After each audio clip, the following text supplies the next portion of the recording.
I've learned from the first part of the Transmedia movie that the first written information about Krakow comes from 965. That's right. On the hills surrounding the Vistula Valley, numerous settlements developed. On the Skałka, in Krzemionki Podgórskie, on the southeast edge of San Bronisław's hill.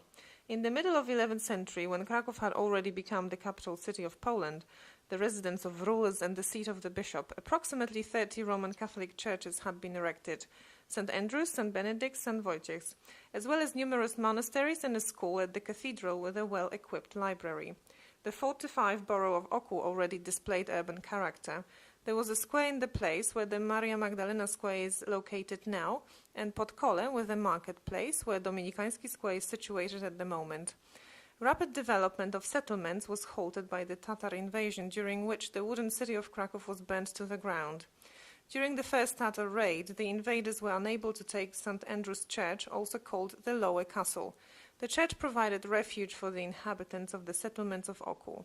Introduction of inspired by Magdeburg rights law saw the city rebuilt in an orderly fashion according to a new spatial arrangement. What happened next? From 14th century onwards and throughout the mid-17th century, Krakow's period of cultural and economic splendor ensued.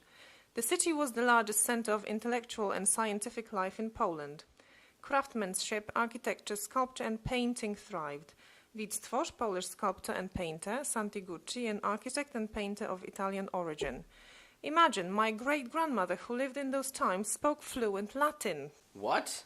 This is impossible, Timmy. Well, quite the opposite. She had her dwelling in a cave next to the university. But there weren't any universities back then. Oh yes, there were. In 1364, at the initiative of King Casimir III the Great, the first university on the territory of Poland was founded. Two more cities were also established at that time. Kazimierz, encased by the arms of the Vistula and surrounded by the walls, and Klepasz. The Franciscan and Dominican churches were given a Gothic conversion and more churches were built. The Mariacki Church, the Corpus Christi Church and the Church of St. Catherine in Kazimierz.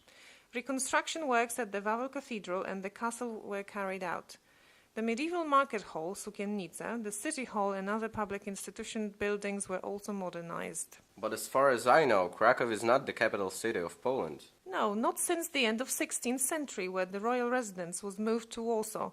Krakow's status deteriorated and the city saw its demise after it was conquered, plundered and annihilated by the Swedes in the middle of 17th century. Who? Swedes invaded Poland? I know it's hard to believe, but it's true. There were more invasions to come, regrettably. In the 18th century, invasions and tributes paid to the occupier ruined the city in various ways. Kraków saw Prussian and Russian military entering the city, and eventually, by the power of the Treaty of Partition, the city was granted to the Austrians. Looks like a dark period in the history of Krakow. Oh, it gets worse. Kraków was not spared by damaging fires and plagues. In the middle of 17th century, black smallpox decimated the city's inhabitants. An estimated 20,000 people died. In the middle of 18th century, a huge fire in the city center devoured 160 houses, 4 churches and 2 monasteries. What's in this picture, Timmy? It's beautiful. Well, it's a picture of Kraków Botanical Gardens.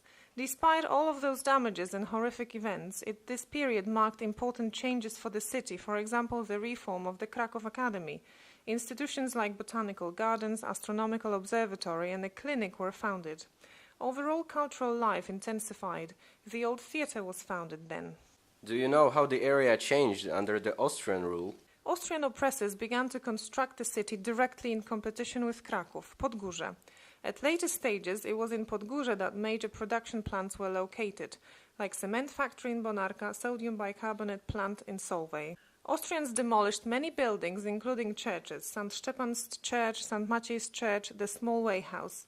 They began deconstructions of the ramparts and churchyard cemeteries were replaced with the large Rakowicki cemetery. In the second half of the 19th century, urban development dominated the central district of Śródmieście and the outskirts, as well as the city of Kazimierz and the center of Podgórze. The remaining territory of Kraków was dominated by suburban development, with large sections taken up by gardens, meadows and arable lands or rural developments. Despite a mild autonomy of the Free City of Kraków, scientific and cultural institutions thrived. The Academy of Fine Arts was founded and the Kraków Scientific Society was transformed into the Academy of Skills. The fall of the Kraków Uprising brought the end of the Kraków Republic and started the Second Austrian Partition of Poland that lasted until 1918. Regardless of the supervision of Austrian authorities, Kraków, aside from Lviv, was the main center of literary and artistic life in the period of the Young Poland. Literary life focused around the magazines of life and literary criticism, famous coffee shops and artistic cabaret acts. In 19th century, Austrians created plans for urban development for Kraków. They started fortifying the city and began constructing external fortifications, which for a long time defined the direction of growth and the core of the medieval city.